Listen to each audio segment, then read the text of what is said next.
Hey everybody, welcome back. I am bored.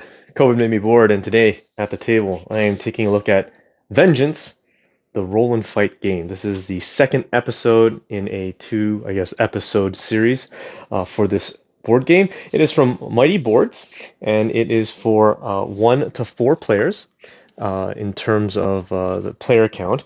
And this is my very first roll and write. It's a roll and write. It's my very first roll and write game. They call it roll and fight to play on words because you're going through the game pretending you're busting chops and whatnot. But 2 years ago, when I started this board game endeavor, I did hear the phrase roll and write, but for some reason, I think I was more focused on miniatures at the time. And if you've seen most of my earlier videos, I was heavily invested in the idea of cool looking miniatures and dungeon crawlers and whatnot. And I do enjoy them, don't get me wrong. But I never really took interest, or I really never tuned into the essence of a roll and write. I kind of had an idea of what you do, but there was nothing out there that really grabbed my attention. And so this is my very first roll and write type of game. And the reason why I have it is simply because I was looking at I'm going to call it its predecessor, which was same name, Vengeance, also by Mighty Boards. And it was the miniature game, the Vengeance miniature game, which I'm not exactly sure how I came across it. I think I saw it on a sale or clearance. Not clearance. It was on sale, because if it was clearance, I probably would have bought it by now. I looked through the rule book, and it's really interesting. It was the idea that it was coined the John Wick game. I'm going to call it a vigilante, whatever you want to call it. You've been wronged. You were just a guy who just wanted to stay low, and at some point just stay low and just wanted to enjoy his life. And then someone comes around and mucks you up by killing your dog. And then that's it. It lets loose this assassin beast to just strike vengeance for the wronging that was done to you. And that was really the premise of that miniatures game. And I found it really fascinating. And just the idea of how you play. There's dice rolling, kind of almost real-time like dice rolling. And you're trying to get through, I guess, a stage or where the boss is, and kill his goonies and then take him out and exact your revenge. And when I read through the rule book, it wasn't terrible, but I just found it very. There's several layers in there, and I thought, oh, you know what? I'll keep it on my, I guess, on my radar. And then I so happened to come across this version, which was more of the same theme. You've been wronged, and you are going through the process like in a John Wick movie or a Quentin Tarantino movie, Kill Bill style. You're not invincible. You're a regular human being, but you've got that, equalizer in you, and you're ready to strike back. But it takes a few opportunities. You might get beat up a little bit, but through that you learn, through that you grow, you develop and hone in on some other skills, or you acquire new skills that you need because you've lost a battle. And in Vengeance, you're doing that. You are planning a strategy as best as you can to make your way through. You've found the secret hideout of that boss, and it's stacked, it's packed, and you're going through hallways and corridors, taking them out one at a time. It reminds me kind of, I think it was the John Wick Chapter 4 is a sort of a top-down view, and I'll show the board in a minute, of him moving through, shooting, punching, dodging, his putting his judo at work. Or it reminds me of Daredevil, the television series, or the Netflix series back then, and the handful of hallway corridor scenes where he's making his way through and he's got nothing but his two hands to get him through to his final objective, either to get in or get out. And I thought that was really interesting. So I picked it up. It was on a modest, very small discount at my local game store. And I read the rule book ahead of time, and I thought, this looks interesting. It's not a long setup. There are no miniatures in this, and I don't think that this loses any appeal because there's no miniatures. The appeal here is the rolling of the dice, sort of real-time rolling of the dice, and trying to you're putting together a plan to get through, and it's a matter of rolling the dice to put actions to that plan and whether or not you succeed. So it's for 4 players, and this is not cooperative. I'm going to call it competitive because at the end of the day, you're kind of earning points. Basically, who's the best at John Wicking their way through a particular den or a particular boss hideout. And you're earning points through various methods. And at the end, if you manage to defeat the boss, you tally up your points, compare it to your friends, and say, "Hey, this is I bested you." But there is a slightly competitive element in the sense that the dice that you're rolling for your actions is a shared pool amongst all the players. If you're playing solo, that's fine, and I'm going to be doing a solo playthrough. But if you're playing with 2 or 3 or 4 people, you're sharing a pool of action dice. The faster that you roll and assign your dice to the actions that you want, you could easily, and if you're a fast roller and you're a quick thinker, you could easily overpower and take most of the actions, and then you don't leave too many actions left for your fellow players. So it's competitive in that sense. Not only are you competing with points, but at the same time, you're kind of, being the better John Wick by taking away action dice from them so that they have lesser chances of meeting their goal or meeting the actions that they need. So in the game, you're going to have your player board, and your player board has several items that is pretty consistent. There's nothing in particular. You get I think there are 5 or 6 different characters that you can choose from, and they each have a slight, I'm not going to call it ability, they have a slight hindrance that makes it a bit more challenging. And I don't know why it's like that. I guess you're human. You don't really have to have an ability, but you've been wronged, and maybe there's some kind of Achilles heel that you have that limits you from being the best, but you're trying to push past that to defeat these bosses anyways. And you'll have your basic moves, and you'll see that they each have their symbols here, and those symbols are representative of the dice, and I'll show those in a minute. And then you have a section here for training, and this is where during the initial phase of your round, you will be potentially gaining new skills or learning something new about where you're going or a new objective or whatnot, and you want to hone in on that skill.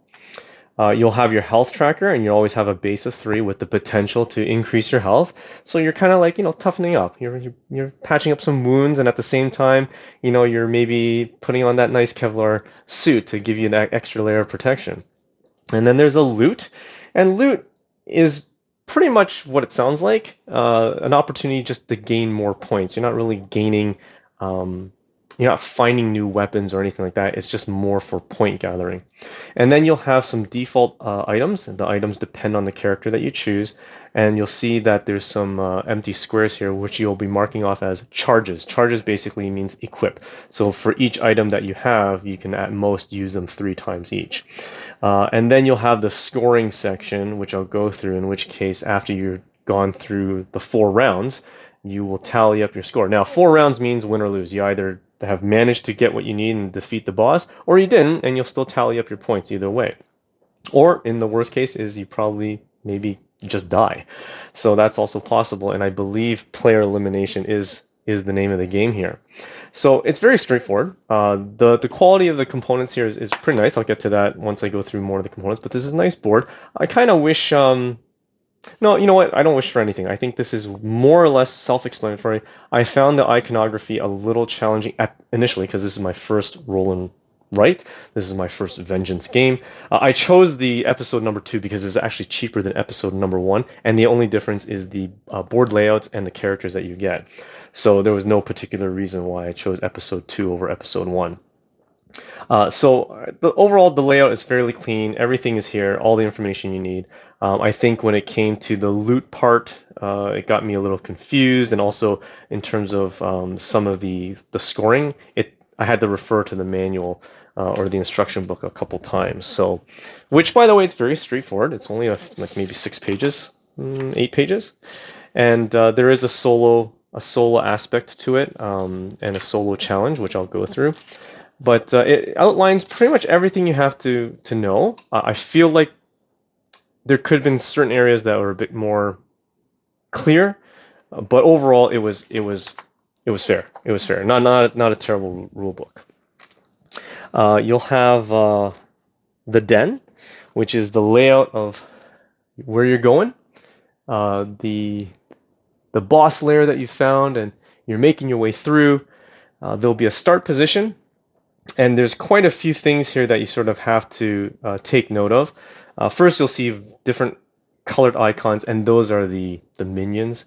There's 4 different or 5 different types of minions in this game, and each one has a specific ability, and I'll go through that in a minute. And then you'll see that there's like small markings in each section. Each section is divvied off by the dotted red line. Anything adjacent to these dotted red lines would be considered a room that's adjacent. So there are some aspects of this game where you are and relative to the rooms beside you, if they are considered adjacent, certain minions can attack you if they're in an adjacent room, or certain point, I guess, objectives matter if you are in an area where there's rooms adjacent to you. So I'll go through those in just a minute, but you'll have a basic starting area, which I think you can see right there. And from there, through your actions, you will move throughout this den, killing what you need to kill and trying to meet objectives. There are at least usually 4, I guess, den or room objectives, and they're denoted by this over here. And in the book, it does a good job of telling you what specifically this means. And you'll also see that there are stars in these rooms, in some of these rooms, and that usually means that if you manage to be in that room, clear the room of all the minions, then you would earn the loot, and those stars represent loot, which you can then mark off on your loot board. You'll also have a track for the boss health. Every boss, I think there's about 8 different bosses, and each one of those will have a different health value, and you'll be using the board to keep track of them. So I'll go through this in a bit more detail once I go through the components. You will have, and there are 1, 2, 3, 4, 5. There are 5 den boards that are double-sided. So in terms of replay value, including the number of bosses that you can choose from, because it's usually 1 boss per den, and then the number of characters that you can choose, there's a fairly good mix. But at the end of the day, most of it comes through the dice rolling, and how your dice rolls will determine how well or how effective you can fight your way through. So I like the artwork, the details. It's colorful, it's clear. There's no I have no issues with it. My only issue is that there's a lot of dark. There's a lot of dark parts, and obviously the marker that they give you is black. So sometimes when you're crossing off things, I mean, if you cross something off that's already dark, you might have to just double check and see. And sometimes, when you're clearing the board and you're erasing it, you want to make sure that you do get rid of all the dry erase markings in those dark areas. So it's very nice. And again, the boards here are very nice quality, and I like it. You will have your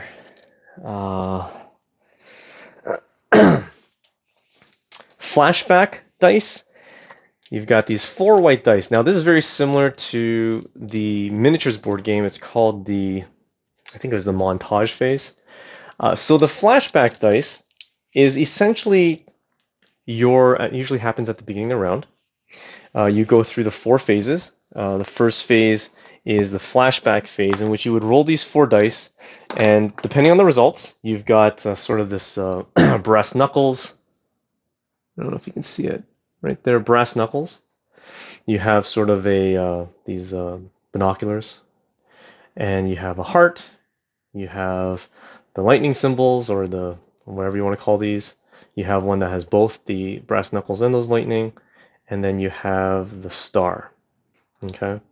So these, during your flashback phase, it's kind of the moment where you're thinking about your last attempt, and you're meditating, and you might be trying to learn from that and hone in a bit of your skills. Or maybe you got beat up a little bit and you're patching yourself up and trying to maybe toughen yourself a bit more.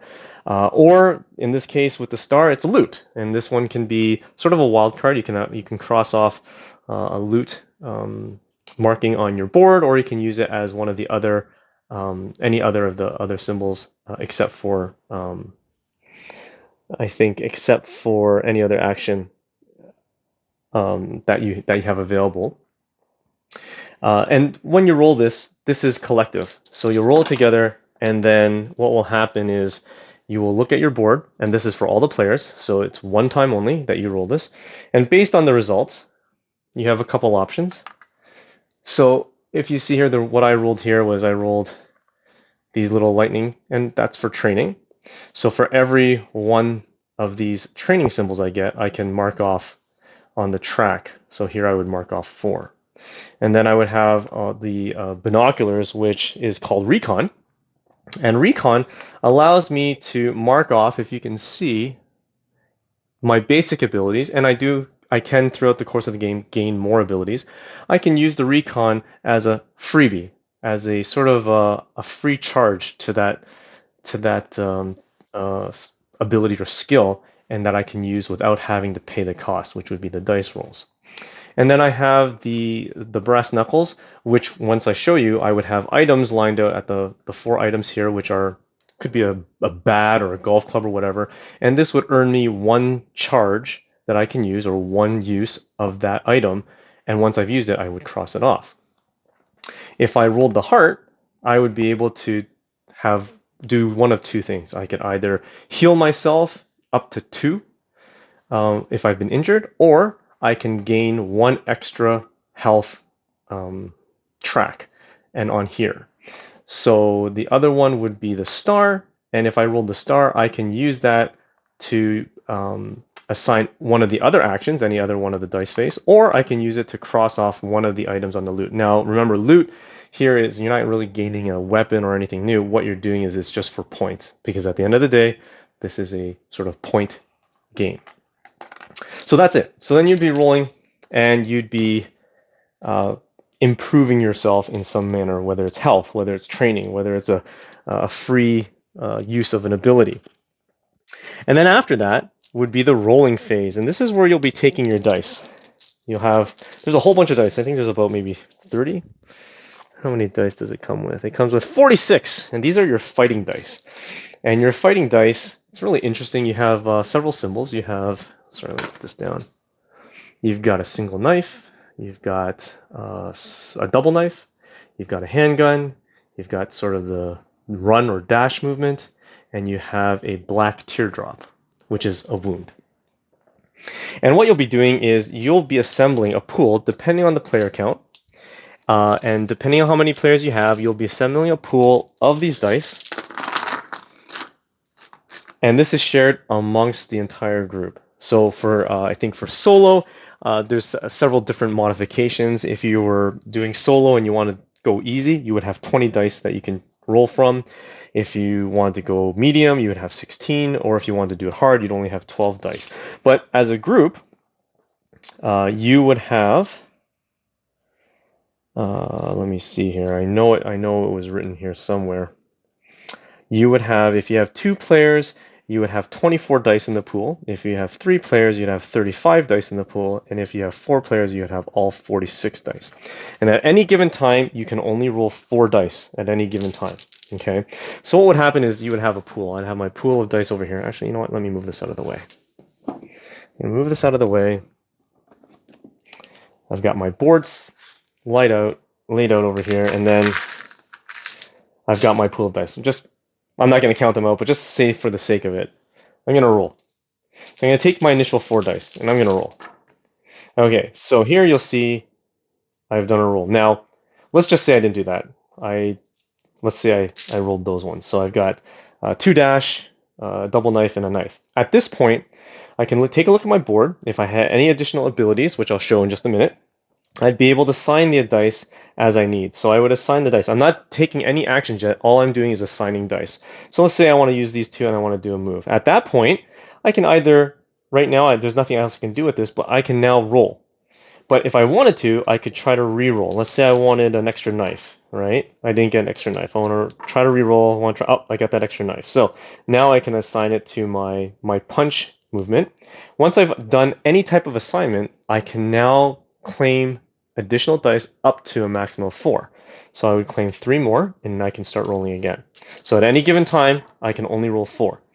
Now, if I assign these two guys, so here's a good example. So right now, the moment you roll a black teardrop or the wound, you cannot re-roll this. I could re-roll these 3 as much as I want, but I cannot re-roll this. I have 2 options. My first option is I can either, if I can assign something, I can assign it. The moment I assign it, I can then reclaim 1 teardrop without any consequence.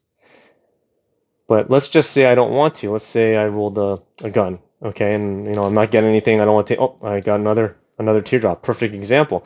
So here I have another teardrop, and I've got nothing else I can do. Am I stuck? No. What I can do is I can sacrifice and take a wound by placing this teardrop on the board. Can you see that? Yeah, on the board, and that indicates that once the rolling phase is over, I will be resolving this as a wound. Once I've done that, now I can take back all the dice I've had and then include 1 more, so I have a total of 4 because I'm always rolling 4 dice, and I can start rolling again. So here I got the dash. Maybe I want to try to get a gun. Oh, I got 2 guns, and I want to. Oh no, actually I could have kept that one. So I have 3 guns, which I can do for my shoot action. Once I've assigned it, I can grab 3 more dice and start rolling that. So here I go. I have a teardrop or a wound marker. I'm going to try to re-roll these, and hopefully I get a dash. The moment I take the dash and assign it, I can now reclaim the wound dice without getting a wound, and I can include 2 more so that I have a total of 4 dice to roll. And then here we go with this. I want to try to roll this. I got another knife. And this would take place simultaneously, concurrently with all the other players. Now, if you noticed, as I'm rolling and I assign and I need to refill my pool of 4 dice to roll, I'm taking from the central pool. Everyone else is doing the same thing. So if I'm playing with 3 other people, we're all madly rushing to roll our dice, assign what we can, take more dice so that we always have 4 to roll. And then what ends up happening is, obviously, if you're faster, 1 at rolling, 2 you roll well, and 3 you assign what you need, then you're constantly grabbing more and more from that pool. And once you do that, that means there's less for the other individuals. When I do my gameplay, I'll comment on that. I have a slight variation because I feel like if you're playing with new people, that's not going to be fun for them. Because if you've played this and you're seasoned rolling and you know exactly what to do, you're gonna quickly go through and collect all those dice pools, and you have tons of actions, leaving your friends or your other John Wick friends with very minimal actions to take, and that could spoil their experience. So in any case, so once you've done that, you've completed the rolling phase, and then it would go into the fighting phase where you would then start to resolve your actions that you've taken. So first thing you would do is resolve any wounds that you've taken. So I would take this dice off, and I would cross off 1 health on my health track, and now I have 1 dash movement, which allows me to move to 1 adjacent room. I have 2 sets of dice here that allow me to do a punch, which is I can, if I'm in the same room as another thug, I can hit them for a kill, and it usually takes 1 hit for a kill, except for the green ones who have double health, and I'll cover that a little bit later. And then I've got enough here to do a shoot, which allows me to shoot in any adjacent room. I cannot shoot in the same room, which kind of sucks, because as far as I recall, John Wick can shoot wherever he wants, and but that's unfortunate, but that's okay. And if I had the right dice, I can do a charge, which is I can move and then I can hit. Order matters. You can't do hit and then move. It's move and then hit, and any of your other abilities you have to follow that in order of that sequence. So that's sort of the concept of how the dice rolls, and I like that. That's one thing I do like.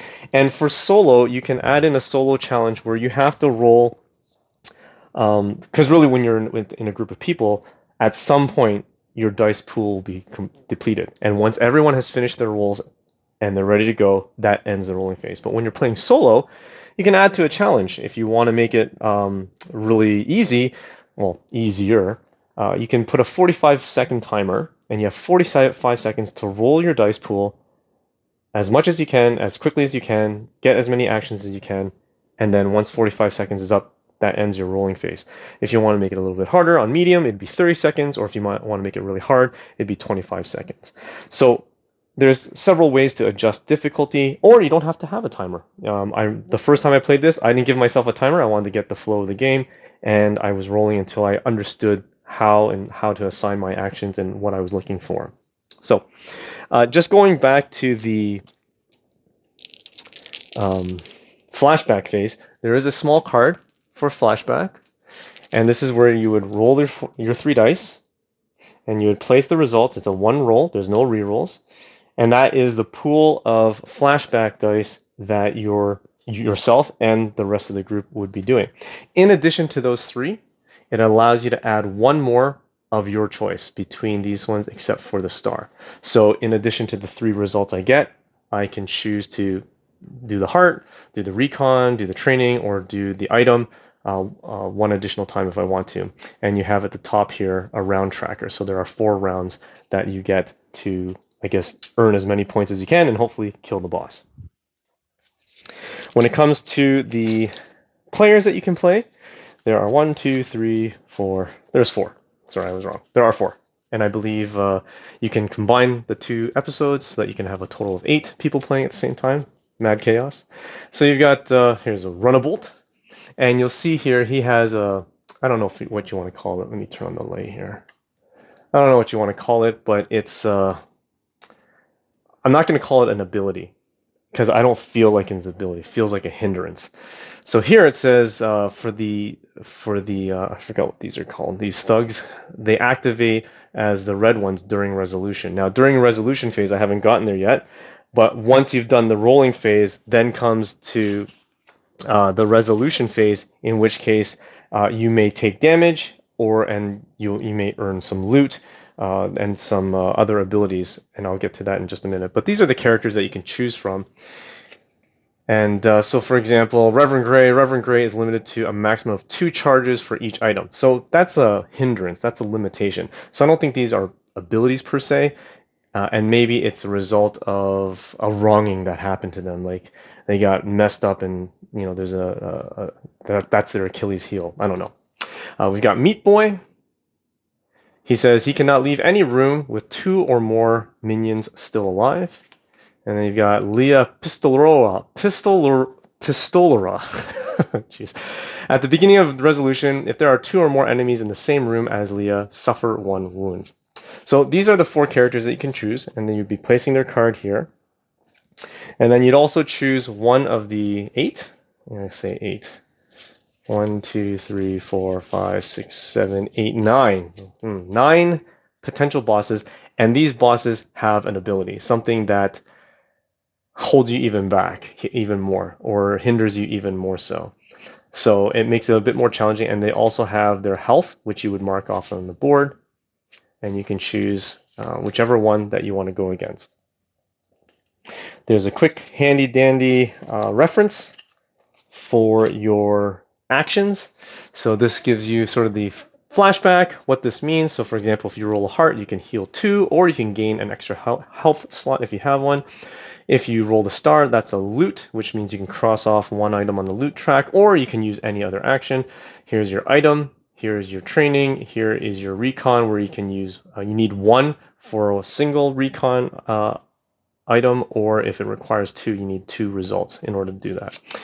And here we go. We've got some references for those different minions. The black cross one, the one that's in black. So right here is a grunt. It says must be eliminated before attacking a boss in the same room. The boss is outlined by sort of the reticle. And the ones with the sword, red sword, is a henchman. They hit players in the same room at the end of the resolution phase, which I'll go through in just a minute. You've got the blue one, which are gunmen. They hit players in the same adjacent rooms at the end of the resolution phase. You have a tough guy, which is the green. He has 2 health, so he takes 2 hits in order for him to get killed. All the other ones that take 1 hit. And blocker, players cannot move out of a room with a blocker in it. Now, I actually, when I first started playing this, I played this wrong. In which case, if I was in a room, so as of right now, the only people that actually attack you or can hurt you are the henchmen or the gunmen, according to the rules. So grunts, tough guys, and blockers, they don't hurt you if you end up ending your action phase in that room just during the resolution phase.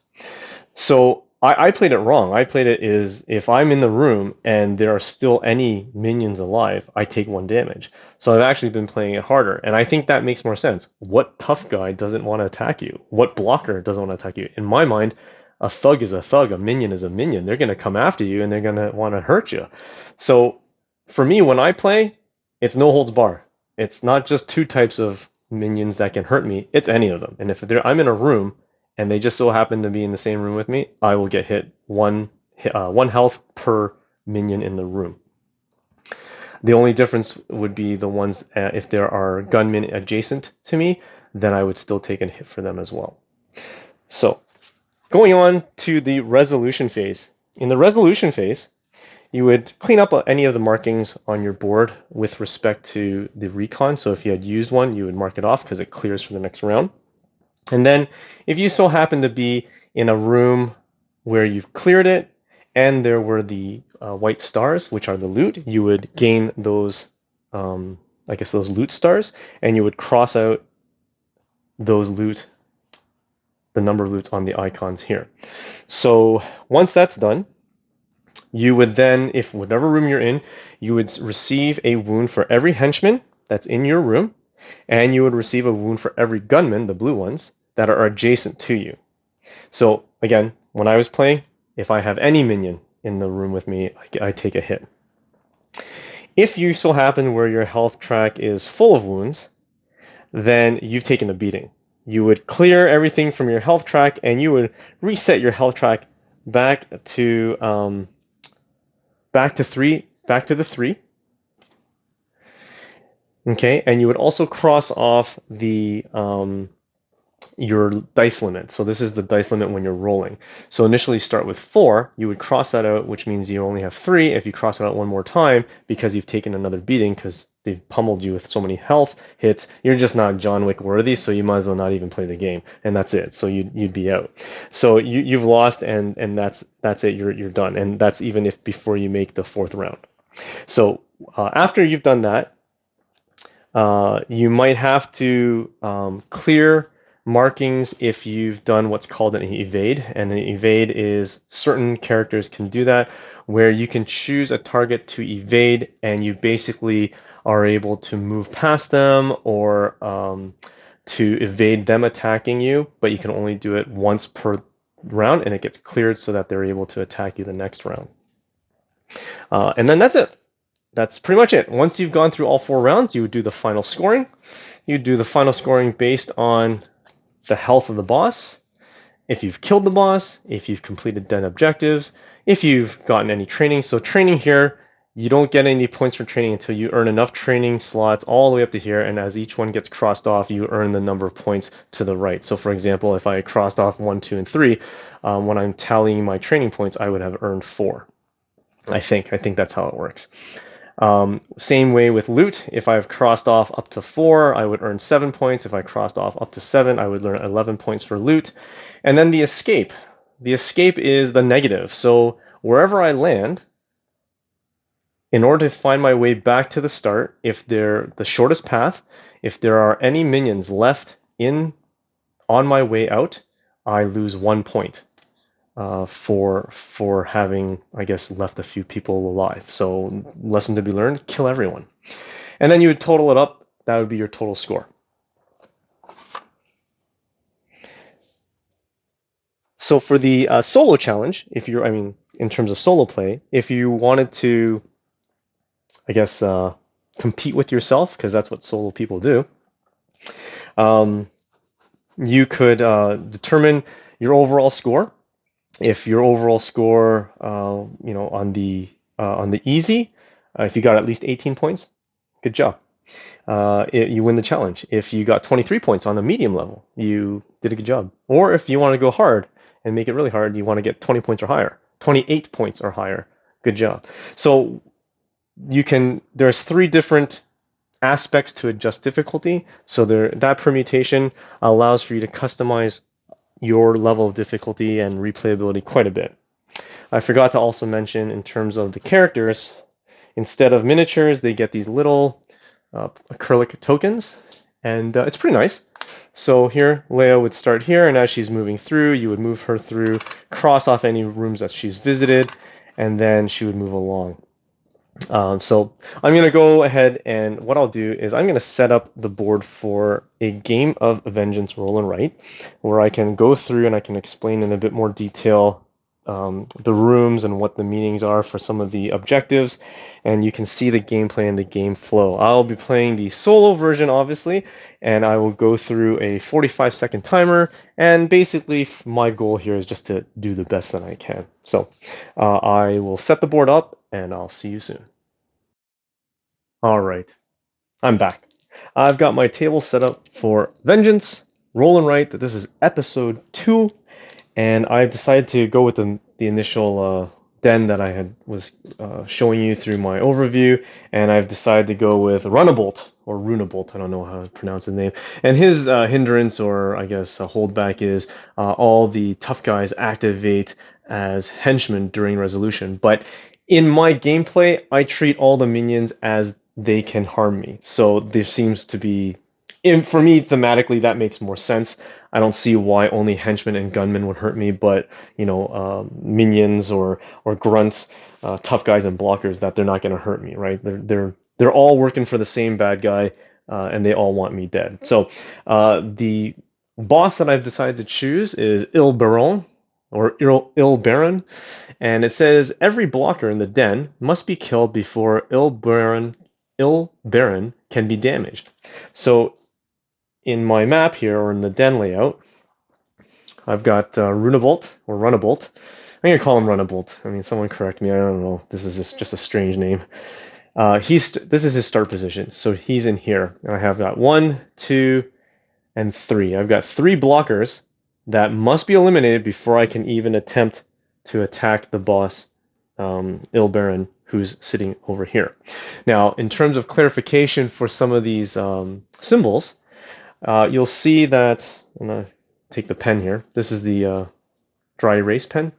And you'll see I've got 1, 2, 3, 4 objectives that I can complete depending on the condition. So here, I've got this symbol right here, and this symbol means if the boss takes at least 1 damage, I would earn 3 points. But I have to be in this room when it happens. So I can't be here, then come down over here, take a shot at him, and that's it. I will not earn that. I need to take a shot at the boss first and then be back in this room to earn that 3 points. There's no particular, I guess, path to do it. So it's not like you got to kill all the minion first and then attack the boss, or you got to attack certain, grunts or minions and then go after the boss. In this situation, obviously, if I were to kill the blockers and take a couple shots, I could kill Il Baron. It doesn't mean the game's over. The game is over at the end of the 4th round. So if I managed to kill him in the 1st round, I still have 3 rounds to go, which I could still end up in this and earn those 3 points. Over here, this objective on this side, it shows you that, run a bolt. I'll get 5 points if all the blockers in each adjacent room is killed. So in this case, it'd be 1 and 2. This objective here is if I manage to clear all these in 1 round. And then over here, I earn 3 points if I manage to get my health all the way to 6, which is the maximum health that I can gain. And again, you have to be in this room, and the condition must be met in order for you to mark this off. So if say I was in this room and I shot these guys across, I don't earn this point, the 5 points, until I enter this room. So that's basically what that means. And you'll see I have 1, 2, 3, 4 potential, or 5 potential loot opportunities, and you earn the loot if you're in this room or this area and you've cleared all the thugs or minions in there. You will immediately earn it. You do not have to double back or go do anything. You automatically earn it as long as you've visited the room. So there we go. So I've got my marker. What I forgot to mention here from the last one is the 8, I guess, abilities or skills that you can potentially earn through training. So I should have gone this through the beginning. I'm really sorry about that. So you'll see here that I'm able to get up to 8 of these special abilities by spending the number of training. So as I earn the training, I can spend them. So in this case, it costs 4 training points to get Running Strike. You'll see that I could potentially assign 2 Recon for free use of this ability. You'll see that this has a 1x, which means that during the round, I can only use it once. So if I assign a double knife and a dash movement, I'll be able to move, hit, move, and I can use it 1 time during that round. For every character, it's color-coded to their specific character. So these 8 abilities are specific for Runabolt or Runabolt. And so I've got another one here, which is Sprinting Charge, which means if I were to spend 3 training, I can gain this, which is jump, hit, and move. The jump move allows my character to jump into an adjacent space, jump past an intermediary space. So if I were to go from here to here, this would be the intermediate space in which I'm jumping across. So thematically, it makes sense. You're basically moving so quickly that you leap across into that space over there.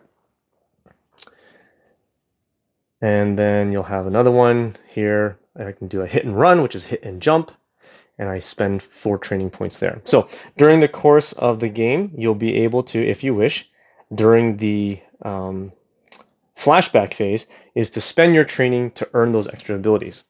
And you'll see I have his 4 item cards that he has.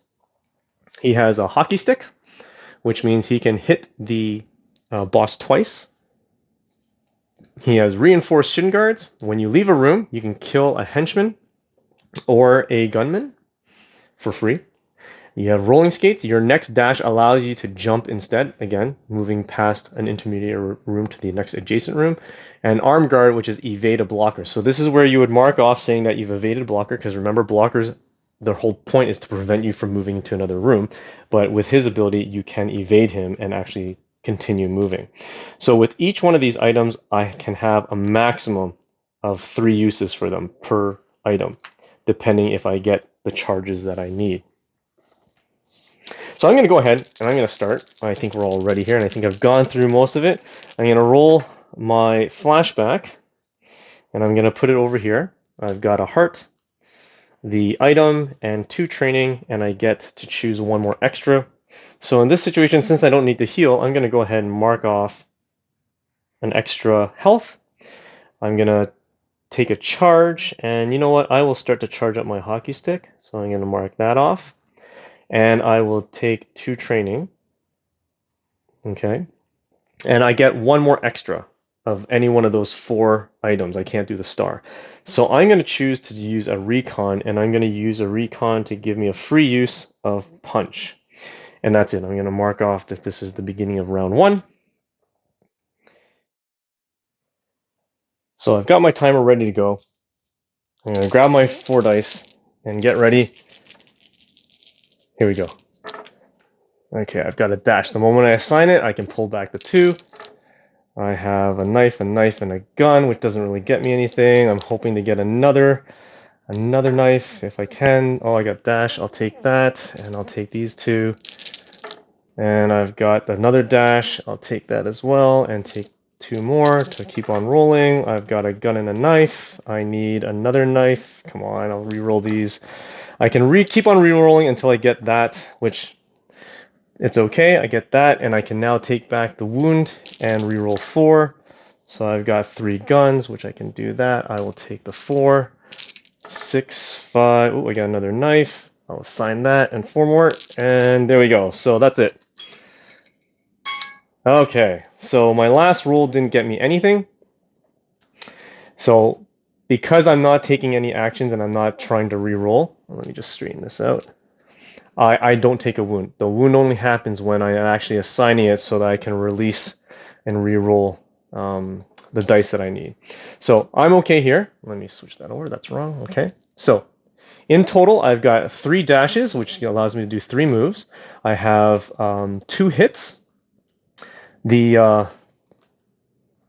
I'm going to just bring this up a little closer. I can't zoom in. So if you notice for the punch, you get a single hit if it's all single knives. But if any one of those is a double knife, you get an additional hit.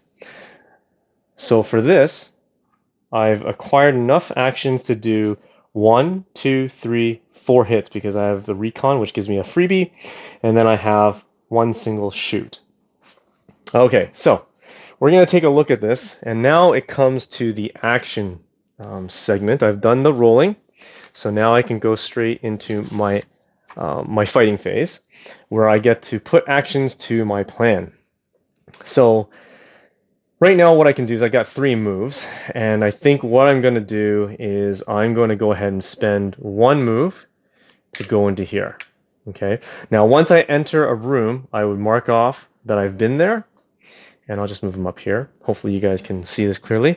And I've got a couple options here. I can do a couple hits and a couple shoots, but as of right now, I am concerned mainly about this gunman and these 3 guys that are in with me. So what I'm going to do is I'm going to spend my shoot to shoot this guy. And because he's in the room adjacent to me, I cannot shoot when he's in the same room. I am going to go ahead and I'm going to spend this, which allows me to do 2 hits. So I'll hit and then I'll hit. So I'm crossing them off. And then I get to use this one more time to get 1 more hit on this. So if I've cleared this room out, unfortunately there's no bonuses for me, but if there was a star in here, I would be able to get the loot. And then what I'm going to do is I'm going to go ahead and I'm going to move, which I move into this room, which gives me this. I visited this room. And then my last punch that I have, which was my recon, which gives me a free one, I'm going to cross that off to kill this henchman that's sitting here. Now, I do have the option to move 1 more time, but if I move, and let's say if I could move back into here, but that really doesn't provide me any benefit, and I don't think I want to move into any of the other adjacent rooms because I risk wounding myself. Now, if you follow standard rules, I can move here and I won't take a hit because grunts don't hit you. If I move here, because there's a henchman that's still alive, I would take a hit. And because I had killed the blocker, I'm able to move into this room. That's why I could do that. So I killed this room, everyone in this room first, moved in, killed that last henchman. Now, if you play by my rules, which is my variant, any minion or thug, any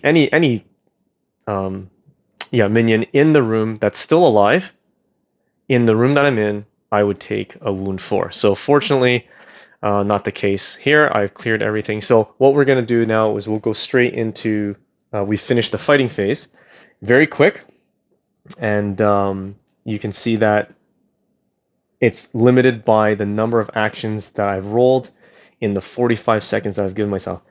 45 seconds doesn't feel like a lot of time. I can't imagine going 30 or 25 seconds. So, you know, for you pros out there, if you guys are good roll and writers, man, it's tough.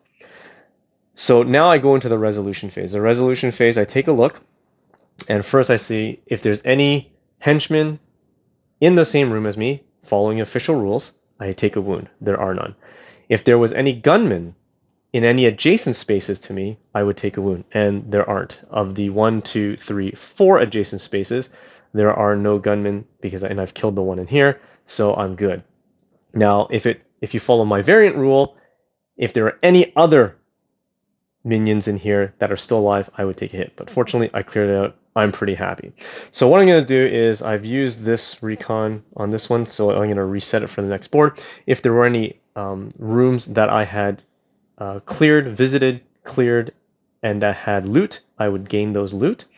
If I was in a room that I could claim an objective, I would, but right now I cannot claim this objective until this and this blocker are killed. So that's the end of the round. Very quick, very straightforward.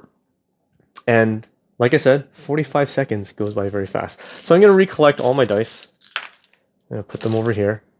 It is a little awkward for me because because I'm filming. I have other obstructions in my way, so I can't really be as quick about moving. So I am rolling a bit slower, and probably I would consider less efficient. So we're going to go ahead straight back into the flashback phase. So I'm going to roll my dice, and here we get a star, 4 training, and that's it. So I haven't taken a wound. So that star, I'm going to cross off a loot box, and then I'm going to circle 4 training slots. Okay, and then I get to choose one more, in which case I could do a charge on an item if I want to, or I can use a recon. And honestly, I think I'll do recon, but this time I think I'll do a shoot action. So right now I've got, during this flashback phase, this is my opportunity to take a look and see if I want to use any of my training that I've acquired to gain something. And I feel like I do. And I think what I want is I would like to maybe do the running strike. So I want to do a running strike, which gives me, if I spend 4 training, I can assign it's a one-time use. I can do the double knife and a dash, and I can do a move, a hit, and a move. So I'm going to cross these off, and I'm going to spend that to gain that. And now we're going to be going into our second round. So let me take a look at the board here before I start.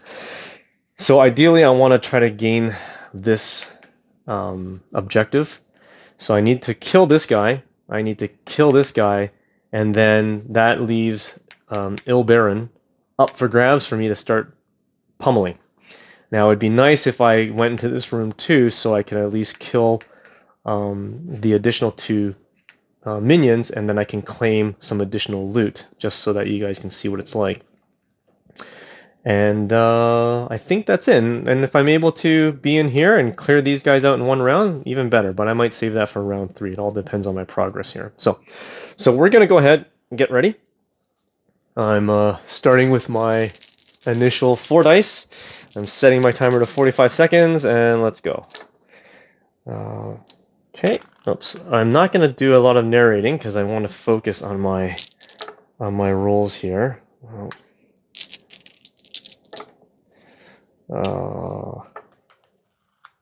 Okay. I need.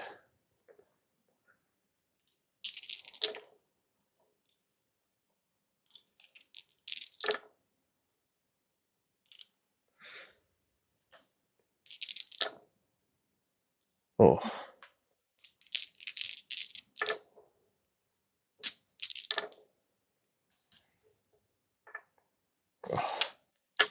Okay. Not good. Not good. So if you see what happened, I was rolling a lot of wounds, and there was no reason for me, because my pool is empty now, there was no reason for me to take yet another wound. So unfortunately, the first thing I'm going to do is I'm going to remove these 2 wounds, and I'm going to mark off the 2 wounds on my track. That's not great. I'm not happy about that, because as of right now, I don't have a lot of options here. So I think what I'm going to do is I'm going to go and I'm going to use my shoot action. So what I want to do is I'm going to do this one, and I'm going to shoot this blocker because he's adjacent to me. Okay. And then I could potentially move into here, and I could use a lot of those to take most of these guys out and claim this. But for the sake of argument, I think what I'll do, see, I'll be giving this up. If I shoot him, if I shoot the blocker, I will immediately gain these 5 points, but I give up the opportunity to earn this 5 points. Now, I could probably get both right now. Right? Yes, I can get both. I'd be wasting it, but I can get both. Okay, let's do it. So first thing I'm going to do is I'm going to shoot. I'm going to shoot. I kill him. I'm going to use my move to move into here. Oh, sorry. The moment I killed him, I earned this objective because I am in this room and I have killed all the blockers in every adjacent room. So then I spend my move. I'm going to move here. I'm going to mark off that I visited. And then I'm going to spend this one, which gives me two hits because of the double knives. And I'm going to kill this guy. Now, unfortunately, I still have so many more hits. I have 1, 2, 3, 4. I have 4 more hits, damages that I could do, but because I didn't roll enough moves, there's nothing for me to do. So unfortunately, those are wasted. It would have been great if I had one more dash. I could actually dash in here and kill this one, kill this one, kill this one, and still do 1 damage to Il Baron, and it might be worthwhile. So unfortunately, that didn't work out for me, but I'm okay. So if I really wanted to, I could potentially move back into this room, kill these guys on the next round. I could earn those 2 loots, and then make my way back. I still have 2 more rounds left, so it's not too bad. So there you go. That ends the second fighting phase, and as you can see, very straightforward. It's really interesting in terms of what you're trying to plan. All depends on what you roll, and I really like that. And I like the tension. Some people don't like the real-time aspect, but I love real-time games. I like the tension, the anxiety, and even if I have bad rolls, I still get a thrill out of it. So we're gonna go ahead and we're gonna collect all my dice back.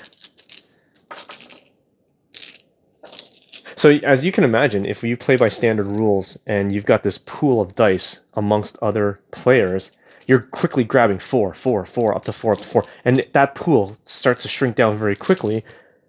So what ends up happening is if you're a really fast roller and you're getting the right rolls, you can easily trump someone else and they won't have any left. So my other variant, and mind you, I have yet to play with anybody else, but if I had another person here to play, I would take their recommended number of dice on player count.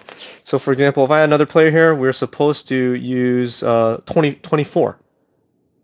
So then each of us gets 12. Just split it, and that's what you've got to work with. If you've got 35, just divide it amongst 3. If you have 46, divide by 4. Round it down, just for the sake of argument. And then that way, everyone has an equal number of potential actions that they can take because they have the exact same amount of dice in their pool. To make it fair, to make it very consistent, and still be real time. Everyone is playing at the same time. Otherwise, sure, if you want to, you can take turns, pass 20 dice. One person goes, next person goes, right? But that might just slow things down. It's a bit more downtime. So you can easily just divvy up the dice and then just take it from there and then hope for the best. Now, that could affect the overall gameplay and likelihood that you can, sort of achieve high points, but you never know. It depends on the kind of rolls you get. It depends on how your flashback rolls start. But I think that's a very easy variant, especially if you have more than one player, to sort of keep it leveled and fair for everyone. Otherwise, if you're a fast roller and you assign dice really fast, you can easily trump the rest of the people playing, and quite honestly, it sours the experience for them. So, okay, moving into the next round. Okay, so I've rolled a star, and I've rolled a bunch of training. This is probably pretty good. So we'll start with the star. I'm going to cross off that loot. Okay. I'm going to go ahead and let's say I get 2 charges, so I'm going to charge the hockey stick, and I'm also going to charge the reinforced shin guards. And I get 4 training. 1, 2, 3, 4. And I get an extra. Probably be a good idea for me to heal. So I think I will heal, and you can heal up to a maximum of 2 with 1 heart, and that's the extra that I get. And I can probably train something now. So let me go with double kill. So 1, 2, 3, and 4, and I'm gonna get double kill. Double kill allows me to use 1 time. I assign a double knife, and I get to kill 1 grunt as well as an additional hit to anyone else in the room. That could be useful. And we're gonna mark off round 3. So let me clear this off, and sorry, during the resolution phase, I didn't do a resolution phase, because I'm in a room where I've killed all of the thugs, I don't take any damage, and there are, oh, sorry, I did this wrong. Sorry guys, so originally I had 2, right? So because there is a gunman adjacent to me, I would take a 3rd hit during the resolution phase. I wasn't in any room that was cleared with the loot, so that's fine, and I have, did I earn this one? I did earn this one, so I also earned this one because I cleared all these guys in one round, which was last round, and I also gained that one. Okay, so now going back, I would spend my heal, and I'm going to heal 2, so I have 1 wound on my track, and that's it. I think I'm ready for my next rolling phase to start with the 45 seconds on the clock. I think we're ready. Here we go.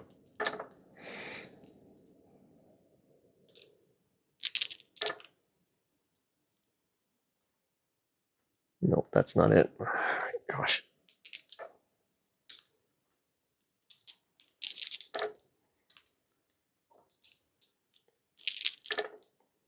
Nope. Oh.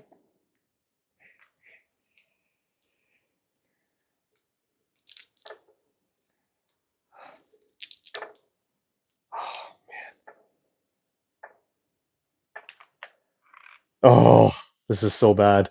Okay, that's it. I'm gonna be hurting on this one. Oh no, this is not good. This is not good. Okay, so I'm gonna go ahead and I'm going to cross this, and this one off. This is not good.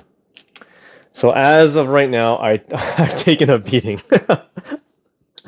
So after 1 beating, the limit of your dice personal pool is reduced to 3. This means you can never activate abilities requiring 4 dice.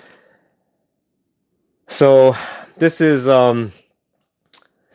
this will take place afterwards because right now I'm at my maximum. So because I've already done the roll. So unfortunately, there's nothing else I can do, and this actually ends up being really, really, really bad for me. But this would be my first time that I've actually probably lost. So I am going to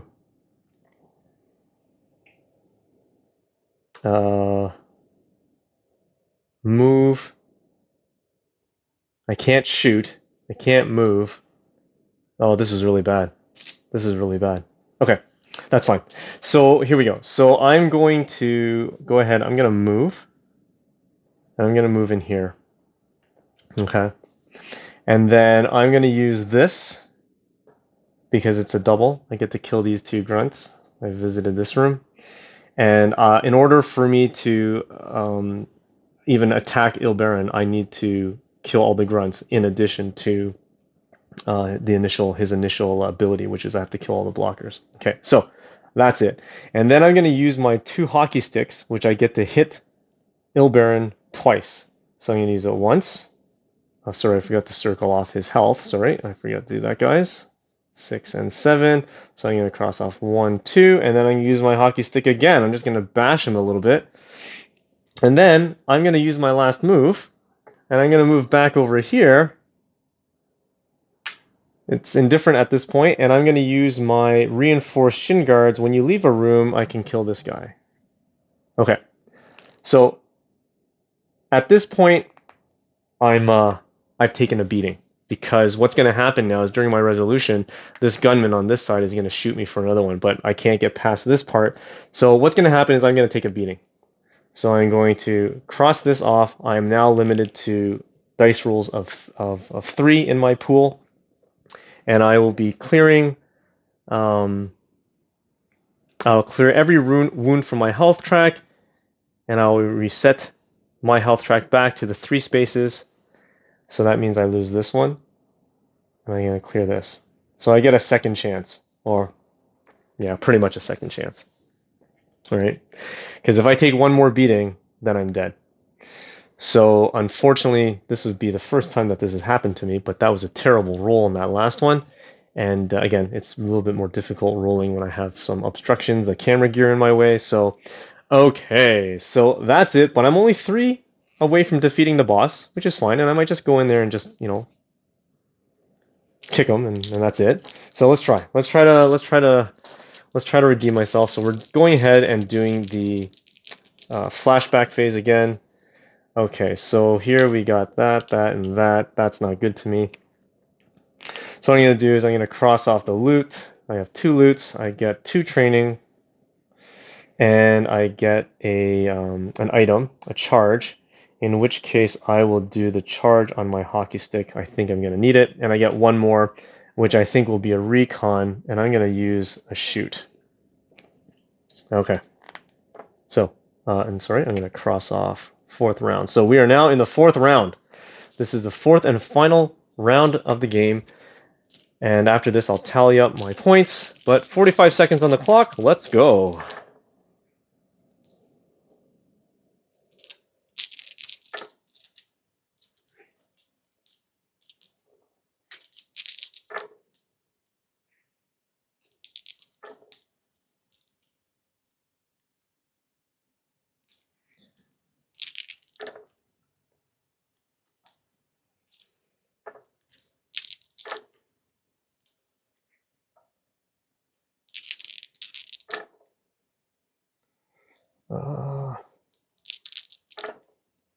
Oh.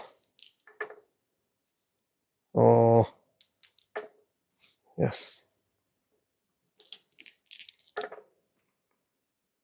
There. There. All right. That was much better. I don't know if hopefully that replay looks good, but I was managed to get almost everything that I would like to have, which is great. So here in summary, I've got a couple hits, a couple double hits actually, a couple shoots, a lot of movement, which is really good for me, and a couple hit moves, and kill. So I have a couple opportunities here, in which case I am able to potentially get this objective if I really want to. 1, 2, 3, 4. Move, hit, move. Or I can just go in and kill him. You know what? Maybe I'll just do that. All right? And then just make my way up to here to get the points. So what I'm going to do is, I guess I can just shoot my way through, right? I can probably go in there, come back out there after I kill him. So how about we do that? So I'm going to spend the move. I'm going to move in here. And I'm going to go ahead and use my hockey stick. And use my hockey stick to hit him twice. 1, 2. Okay? And then I'm going to spend another move to move out here. I'm moving back out, and I'm going to spend my shoot to shoot the boss, which kills him. And then I will spend a move to move here. I am going to use my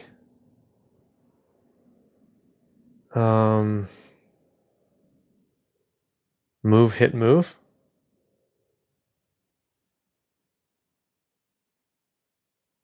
Sure. Move, hit, move. No, that seems like a waste. So you have to follow this. So it's move, hit, move, and then and I have an extra shoot, right? So how about I do this? I'm going to move. I'm going to move in here. Okay. I visited it. I get to do a hit. And then because I entered this and I get to earn this objective because I have, first of all, I've killed the boss and he already took at least 1 hit, so I'm going to gain that 1. So I'm going to move, hit, and then I'm going to move here. So I visited this. And then I'm going to use this one to hit twice, which kills him. He takes 2. And then I could Yeah, it's kind of a waste, but I'll use this one too to do a hit, which kills this one. And then I will use my shoot just for kicks, and I'll shoot him. And then I still have this one, which is not useful right now, so I will spend my last move, and I will move right here. Okay, and that's it. So now we go into the resolution phase, which I take a look. Now, because I did clear the room, I earn these 2 stars. So I'm going to cross off the 2 loots.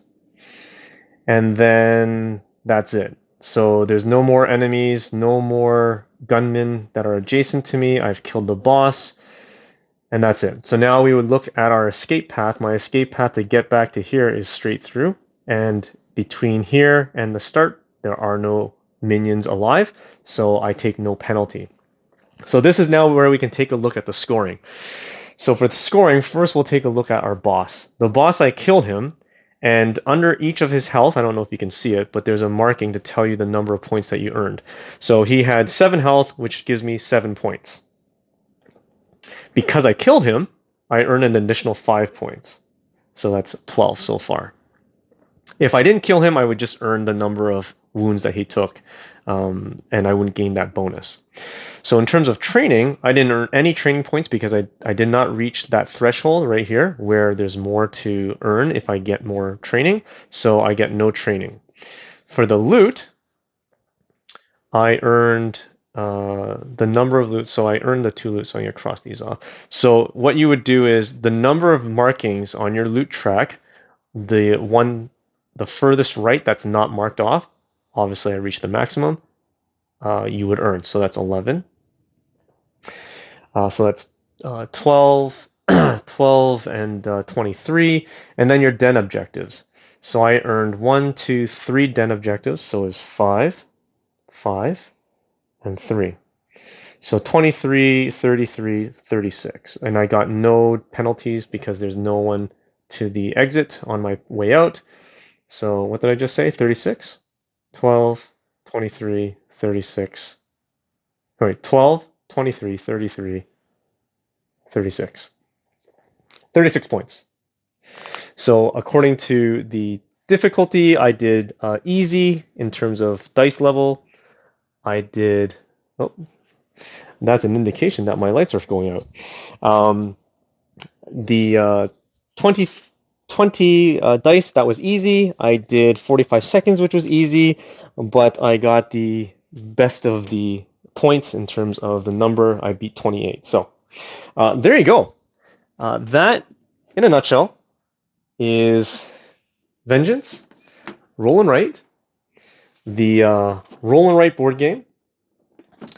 As you can see, I like it. It's really fun. I like the fact that you're rolling dice, that you're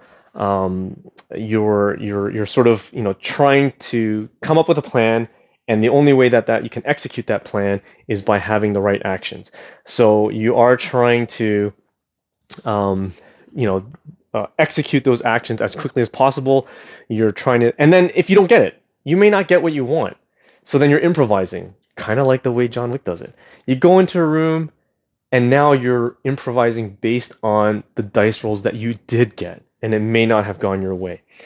I like the fact that it's quick. It doesn't take up a lot of table space. I like that each character has their own abilities, and they're relatively unique, and it just gives you more variety, a bit more options other than your base skills to use. I like the fact that you have, sorry, let me move this off to the side. I like the different items that you have, and again, character specific. I like the fact that depending on your flashback, you may be able to get a couple charges, or you may not.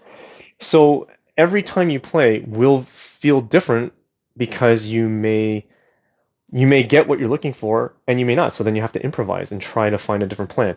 And I find like if it's going to be like any of those type of movies, any type of revenge movies, that's the feeling of it. They're going in there with a plan in their mind, but at the end of the day, it's like the Equalizer. He's standing there, and he puts, looks at his watch, clicks in a minute, and he's got a minute to get things done and clear that room. That's how it feels, and I really like that. I think if I was playing with other people, again, it's not cooperative, kind of competitive, but sort of isolated in your own bubble. You're rolling your dice, focusing on what you need to do. You don't care what the other people are doing. You're just trying to execute your plan. I like the quality of the components. I think the price for this, it feels a little expensive for what it is. But I mean, it's not terrible. The price point is not terrible. Definitely, one third the cost of the full Vengeance miniature game. And at first I thought, well, I'll get this one. And then if I like the theme and the idea, maybe I will get the miniatures board game as well. That one's now fallen on the bottom of my list in terms of what I would like to get. I don't think a miniature would add any value to this. I'm fine with an acrylic token. It's easy to move around. I think you could, as a one-off, you can go to the Mighty Boards website or whatever, and you can actually buy miniatures specifically for the roll and white, right? But I don't think it adds any value. All the minions and thugs, they're printed, so it doesn't matter. I'd be moving a miniature and he'd be hitting nobody. So I don't think that's any loss. The fact that it's sort of victory points or a points-based game, it's not, for me, it's not a huge deal. I'm typically not a VP kind of person, but it's the experience of rolling, trying to put actions to my plan, and hoping for good rolls. I think that's where it really shines. So for me, this as my first roll and write game, I think this is a wonderful experience. And I don't know if other games are like this, but I really enjoyed it. And I think that this is a quick setup. It's about 30 minutes or less, maybe 30 to 45 minutes, depending on how you time yourself, especially if you're playing solo. And the experience is invigorating enough that I would feel disappointed if I didn't kill the boss. I'd feel disappointed. This is my first time where I've actually taken a beating, but I would feel sad, but it's still satisfying. It's like, oh, I tried. But now I'm even more determined to go back, clear the board again, erase it, and then try to do better the next time. And then if I am successful and if I get all the objectives and I get like maximize the number of points I can get, that even feels even better. And even to make it a mission to clear out everyone on the premise, everyone on the board. The way John Wick would do it, he doesn't leave anybody behind. He doesn't leave anybody. He kills them and then he kills them again just for the sake of it. That's what I feel like this has, and I think the theme really shines and flows through the way that this is presented. So I hope you enjoyed it. That's Vengeance Roll and Fight. This is the episode number 2. Hope you enjoyed the gameplay. I probably missed a couple things here and there, and I'm sure I wasn't rolling as smoothly as I'd like to, but it gives you a sense of the overall flow of the game. And there are a few other minor rules that I didn't cover, but overall, this is how the game plays, and for me, it plays very well, very enjoyable. So thanks for watching. I hope you enjoyed it, and until next time, stay bored.